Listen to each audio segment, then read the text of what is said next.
দোয়া কবুল হওয়ার আশাব্যঞ্জক সময়গুলো। ১. শেষ রাত, তাহাজ্জুদের সময়। রাতের শেষ 1/3 আল্লাহ তাআলা বিশেষ রহমত নাজিল করেন। এই সময় দোয়া খুবই মূল্যবান। ২. ফরজ নামাজের পর, বিশেষ করে ফজর ও আসরের পর দোয়া করা উত্তম। ৩. আজান ও ইকামতের মাঝখানে, এই সময় দোয়া ফিরিয়ে দেওয়া হয় না, হাদিসে এসেছে।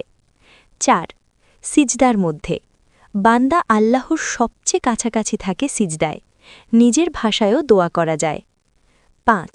জুমার দিনে এক বিশেষ সময়, অধিকাংশ আলেম বলেন আসর থেকে মাগরিবের আগ পর্যন্ত এই সময়টি হতে পারে। ৬. বৃষ্টি হওয়ার সময়, বৃষ্টির সময় দোয়া কবুল হয়, এটি রহমতের সময়। ৭. রোজাদারের দোয়া, ইফতারের ঠিক আগ মুহূর্ত, রোজা থাকা অবস্থায়। ৮. মজলুমের বা অত্যাচারিতের দোয়া, আল্লাহ সরাসরি কবুল করেন। ৯.